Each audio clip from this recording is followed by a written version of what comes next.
اس وقت اسلام آباد high court کے یہ مناظر آپ کو دکھا رہے ہیں. اہم سماعت ہوئی ہے اور پاکستان مسلم لیگ نون کے تینوں امیدواروں کو جرمانہ کیا ہے. علی بخاری صاحب، آج اہم سماعت ہوئی ہے. الیکشن ٹریبیونل نے تینوں امیدوار جو مسلم لیگ نون کے تھے ان کو جرمانہ بھی کیا ہے اور اگلی سماعت پر اگر کمپلائنس نہیں کرتے آرڈر کی تو کہا ہے کہ آپ کے خلاف رکنیت معطل کرنے کی کارروائی کی جائے گی. کیسے دیکھتے ہیں بسم اللہ الرحمن الرحیم. یا کا نام تو وہی کا نستعین. میں نے یہ دیکھ سے آپ کو کہہ رہا ہوں کہ انشاءاللہ اللہ نے چاہا تو حق کی جیت ہوگی اور جو انصاف کا بول بالا ہوگا، طریقے انصاف کا بھی بول بالا ہوگا اور انشاءاللہ یہ سیٹیں واپس آئیں گی. لوگوں کی امانتیں ان کو ملیں گی. نہیں سمجھا، لوگوں کی امانتیں ان کو ملیں گی. جو ہمارے پہ فرض تھا، جو ہمارے لیڈر عمران خان صاحب نے ہم پہ فرض کیا اور جو انہوں نے ہمیں اس قابل سمجھا کہ ہم لوگوں کو ریپرزینٹ کریں، ان کی طرف سے ہم نے وہ حق ادا کیا.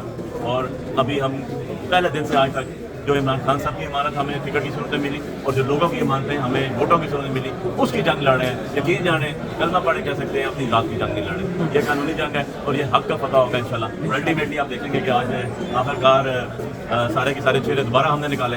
یہ بلوں میں سے زیادہ ہم ہی نکالتے ہیں، نہیں تو باہر ہی نہیں آتے. اور عدالت میں پیش ہوئے جنہوں نے کسی قسم میں کوئی ڈاکومنٹس عدالتی حکم کو جو ہے وہ کمپلائنس نہیں کیا ہوا تھا اور اب صبح کے لیے ان کو حکم دیا گیا کہ جی آپ اپنے سارے ڈاکومنٹس جمع کریں. اب دیکھتے ہیں اس میں کیا پروسیڈنگ ہوگی. انشاءاللہ بڑی امید ہے جی کہ اللہ پاک جو ہے وہ لوگوں کو ان کا حق ادا. علی بخاری صاحب، جسٹس طارق محمود جہانگیری کے خلاف ایک ملیشیس کمپین بھی رن کی گئی تاکہ ان کو دباؤ میں لایا جائے. آج جس طرح عدالت نے کنڈکٹ کیا اور ان کو کہا کہ روزانہ کی بنیاد پر سماعت ہوگی اور قانون کے مطابق عدالت چلے گی، کیا کہیں گے؟ یہی ہونا چاہیے. یہی ایک اسپرٹ آف دا لا ہے. یہی آنریبل کورٹ کو کرنا چاہیے. انہوں نے قانون سب سے پڑھوایا، سب کی موجودگی میں پڑھوایا اور انہوں نے کہا کہ یہ قانون کہہ رہا ہے، میں اس کے تابع میں یہ کروں. تو بالکل ٹھیک کہا انہوں نے اور ٹھیک کیا انہوں نے. اور کسی کو ابہام نہیں ہونا چاہیے. سارا میڈیا بھی وہاں موجود تھا، آپ سب لوگ بھی تھے. جو جعلی ریٹرن کے ڈیٹس ہیں وہ سارے بھی موجود تھے، ان کے کونسل بھی موجود تھے، ہم سارے بھی موجود تھے. تو الٹیمیٹلی یہ ہے کہ جو ہم تو ڈے فرسٹ سے یہی کہہ رہے تھے کہ جی لا کو جو ہے وہ in its true letter and spirit جو ہے وہ امپلیمنٹ کرتے ہیں اور انشاءاللہ ویری ہوپ فل کہ جی اللہ پاک کریں گے.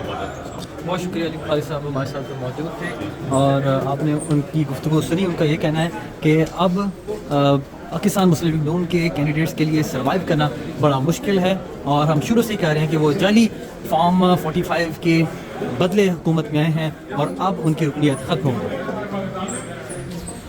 سیٹیں واپس ہو جائیں گی اور ایک پیٹرن سیٹ ہوگا. دیکھیں، اسلام آباد کی اگر سیٹیں واپس آ جاتی ہیں نا پاکستان تحریک انصاف کے امیدواروں کے پاس، تو یہ ایک بند ٹوٹ جائے گا. ہوتا کیا ہے کہ آپ کا پانی جمع ہوتا رہتا ہے، پریشر بڑھتا جاتا ہے. جب ایک طرف سے یہ بند ٹوٹتا ہے نا تو پھر سارا پانی نکل جاتا ہے، بند ایک دم کھل جاتا ہے. ابھی تک یہ بند ٹوٹنے کا معاملہ ہے. یہ کمزور تو بہت ہو گئے ہیں پشتے جو لگائے گئے ہیں. کوشش کی جا رہی ہے کہ کچھ نہ کچھ کر کے اس لیکیج کو روکا جائے، لیکن عوام کو سارا کچھ نظر بھی آ رہا ہے اور عدالت بھی سب کچھ جانتی ہے. اسلام آباد از دا کیپٹل آف پاکستان، تو اسلام آباد کا امپیکٹ بہت بڑا ہوگا.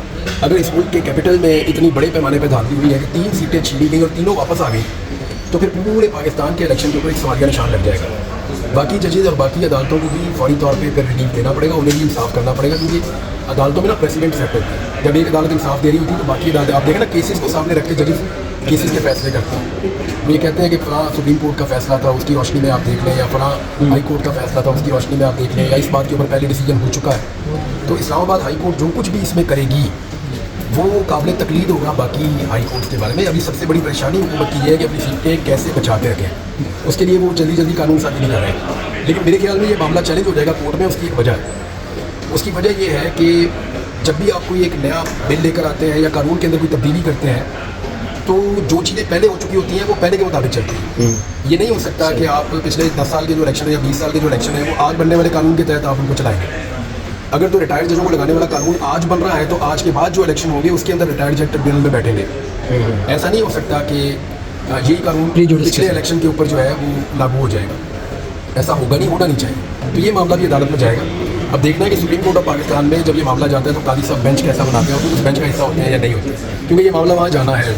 اچھا عمران بھی، آج جسٹس طارق محمود جہانگیری نے جب سماعت کا آغاز کیا، ریٹرن کینڈیڈیٹس کو بھی اور P T I back candidates کو بھی طلب کیا اور انہوں نے الیکشن ایکٹ پڑھنے کا کہا. الیکشن ایکٹ جب سب نے پڑھ لیا تو انہوں نے کہا کہ آپ آئین اور قانون کے مطابق 180 دن کے اندر الیکشن ٹریبیونل نے فیصلہ کرنا ہے. 7 دن سے زیادہ اس کو ڈیلے نہیں کر سکتے، سماعت ملتوی نہیں کر سکتے. اور الیکشن ٹریبیونل کے پاس یہ اختیار ہے کہ اگر ریٹرن کینڈیڈیٹ تاخیری حربہ استعمال کرے تو اس کو شو کاز نوٹس جاری کر کے اس کی رکنیت معطل کر سکتے ہیں. اور ڈاکٹر طارق فضل چودھری کو یہ کہہ بھی دیا ہے کہ اگلی اس بات پر اگر آپ نے فارم 45 جمع نہ کروائے تو آپ کی رکنیت مطلق کرنے کی کارروائی شروع کی جائے گی. کر لے گی اگر یہ فارم 45 نہیں لے کر آتے تو عدالت یہ ازیوم کرنے پر مجبور ہوگی کہ ان کے پاس فارم 45 ہے ہی نہیں. پھر جو اویلیبل ڈاکومنٹ ہے ان کی بنیاد پہ عدالت کو فیصلہ کرنا پڑے گا. پھر ایک پینلٹی یہ ہے کہ آپ جیت کو کیسے انجوائے کر سکتے ہیں جب آپ کے پاس فارم 45 نہیں ہے. لہٰذا بہت ممکن ہے کہ عدالت ان کی, کیونکہ وہ عدالت کو کہہ کر گئے کہ وہ ڈاکومنٹ دے دیں گے, ہمیشہ وہ کبھی نہ تو بولتے نہیں ہیں, تو اگر وہ نہیں دیتے تو عدالت ان کی رکنیت معطل کر سکتی ہے. اس سے پہلے بار میڈیا کو بھی کہتے رہتے ہیں کہ میرے پاس ہے فارم 45, جب فورم کو مجھے بلائے گا تو میں وہاں پہ جمع کرواؤں گا. آج ادارہ جاتی رسپانس دینے کے حوالے سے بھی معاملہ ہو سکتا ہے. شام 4 بجے اسلام آباد ہائی کورٹ کا فل کورٹ اجلاس طلب کیا ہے اور جسٹس طارق محمود جہانگیری کے خلاف جو ملیشیس کمپین رن کی جا رہی ڈگری جعلی کے حوالے سے اس متعلق غور لائیں گے. دیکھیں اب میرے خیال میں سرکاری کالجز میں پڑھنے والے سارے لوگ خطرے میں ہیں جو لوگ اس وقت ریاست کے خلاف کوئی یا ریاست کی جو خواہش ہے اس کے خلاف چل رہے ہیں یا ریاستی اداروں کی خواہش کے خلاف اگر کھڑا ہوگا تو اس کی ڈگری خطرے میں. اس کو تو یوں دیکھا جائے, ہاؤ از اٹ پاسبل کہ ایک آدمی کا لمبا کریئر ہے بطور وکیل اور پھر اس کا بہت لمبا کریئر ہے بطور جج, اس کے فیصلوں کی لوگ جو ہے وہ مثالیں بھی دیتے ہیں. آپ سارے ان کی کورٹ میں جاتے ہیں, کسی بھی نقطۂ نظر سے وہ آپ کو کوئی کمتر جج تو نظر آتے نہیں ہے ماشاء اللہ. تو ایک ایسی شخصیت کو یا ایک ایسے جج کو آپ یہ کلیم کریں کہ جناب وہ تو تعلیم یافتہ ہی نہیں ہے, یہ پھر مناسب نہیں ہے, غیر مناسب حربے ہیں. اور اس کو دیکھیں سیم اکاؤنٹس یہ کام کر رہے ہیں جن اکاؤنٹس نے بابر ستار صاحب اور محسن اختر کیانی صاحب کے خلاف پروپیگنڈا کیا تھا, جو وہاں پروپیگنڈا کر رہے تھے. یہ وہی سیم اکاؤنٹ ہیں جو ابھی بھی یہ کام کر رہے ہیں. لیکن آپ مزے کی بات دیکھیں, جب عدالت کے اندر ریکارڈ جمع کروایا جاتا ہے تو ان اکاؤنٹس میں سے کسی ایک کا بھی تذکرہ نہیں ہوتا. یہ سیم لوگ ہیں, وہی لوگ ہیں جو سیم پیج پہ ہیں اور وہی لوگ ہیں جو سارا کام کر رہے ہیں. انہیں خبریں فیڈ کر دی جاتی ہیں اور یہ وہ خبریں جو ہیں اس کے بعد. اور دیدہ دلیری آپ دیکھیں کہ عدالت میں کیس چل رہا ہے پھر بھی ان کے اندر بالکل ذرا خوف نہیں ہے. ان کو اتنا یقین ہے اپنے زمینی خداؤں کے اوپر کہ وہ ہمیں پروٹیکٹ کریں گے. یعنی زمینی خداؤں پہ ان کا اتنا یقین ہے, ہمارے کچھ صحافی بھی اس میں شامل ہیں بدقسمتی سے, انہیں اتنا یقین ہے کہ ہم جو مرضی توہین میں چیز لکھ دیں, اگر زمینی خدا ہمارے ساتھ ہیں تو ہمارا کوئی کچھ نہیں بگاڑ سکتا. اب آج جو سماعت ہوئی ہے اس سے لگ رہا تھا کہ جسٹس طارق محمود جہانگیری نے پریشر میں آنے سے انکار کیا اور انہوں نے کہا کہ میں قانون کی روح کے مطابق چلوں. لیکن چلنا ایسے چاہیے. ان کے پاس اب میرے خیال میں ان کے پاس آپشن محدود ہو گئے. اگر الیکشن کمیشن آف پاکستان بھی اگر تبدیل کرنا چاہے گا اپنے اختیار کو استعمال کرتے ہوئے جسٹس طارق محمود جہانگیری صاحب کو, تو ان کو کوئی ریزن تو دینا پڑے گا. کیا ریزن دیں گے؟ اس سے پہلے جو ریزن دیے تھے کینڈیڈیٹس نے, 3 کینڈیڈیٹس نے اس سے پہلے کہا تھا کہ ہمیں ان پہ اعتبار نہیں ہے, چینج کر دیں, ریٹائر جج لگوا دیا تھا. تو وہ معاملہ ہائی کورٹ میں جب آیا تھا تو تینوں نے معافی مانگ لی تھی. انہوں نے معذرت کر لی نہیں کہا, وہ جواب دعویٰ کے ساتھ جمع ہو. سر آپ کو بھی جرمانہ ہوا ہے 20,000. سیاسی سرگرمیاں شروع کرنے جا رہے ہیں محرم کے بعد, آپ بھی کافی کلوز ہیں, کیا ایکٹیویٹیز ہوں گی نواز شریف صاحب کی؟ دیکھیں جی, میاں نواز شریف صاحب ظاہر ہے پاکستان کے 3 دفعہ کے منتخب وزیر اعظم ہیں. اب مسلم لیگ نون کے وہ صدر بھی منتخب ہو چکے ہیں. تو پوری انشاءاللہ تعالیٰ محنت کے ساتھ اور جو ان کے پاس قائدانہ صلاحیتیں ہیں, تجربہ موجود ہے, اس کی روشنی میں ملک بھر میں جماعت کو مضبوط کرنا, مسلم لیگ نون کی ایکٹیویٹیز کو تیز سے تیز کرنا اور اپنے ورکرز کو مزید منظم کرنا, اس سلسلے میں انشاءاللہ نیسا میدان عمل میں ہوگی. سر پی ٹی آئی کے گرینڈ الائنس سے کوئی مذاکرات ہو سکتے ہیں حکومت کی طرف سے؟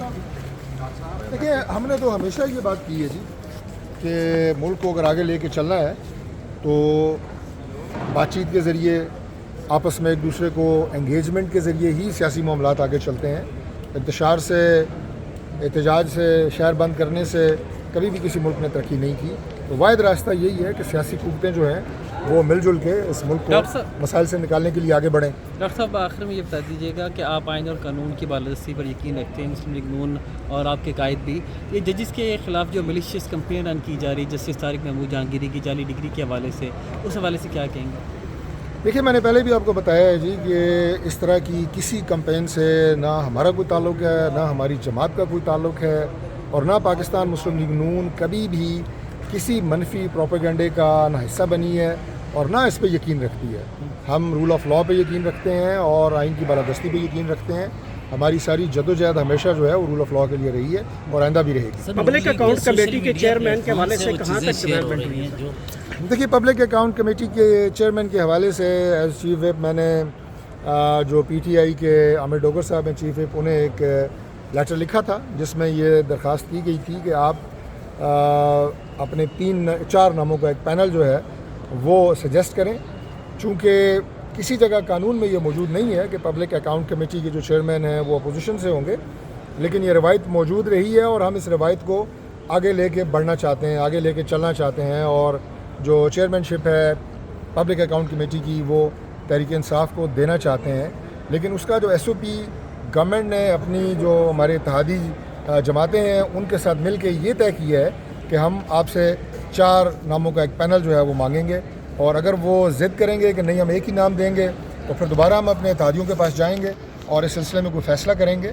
میری ان سے دوبارہ گزارش یہ ہے کہ آپ اپنا پینل بھیجیں تاکہ گورنمنٹ اور اس کے الائز مل کے یہ فیصلہ کر سکیں کہ پبلک اکاؤنٹ کمیٹی کی جو چیئرمین ہے اس کا الیکشن کروائیں۔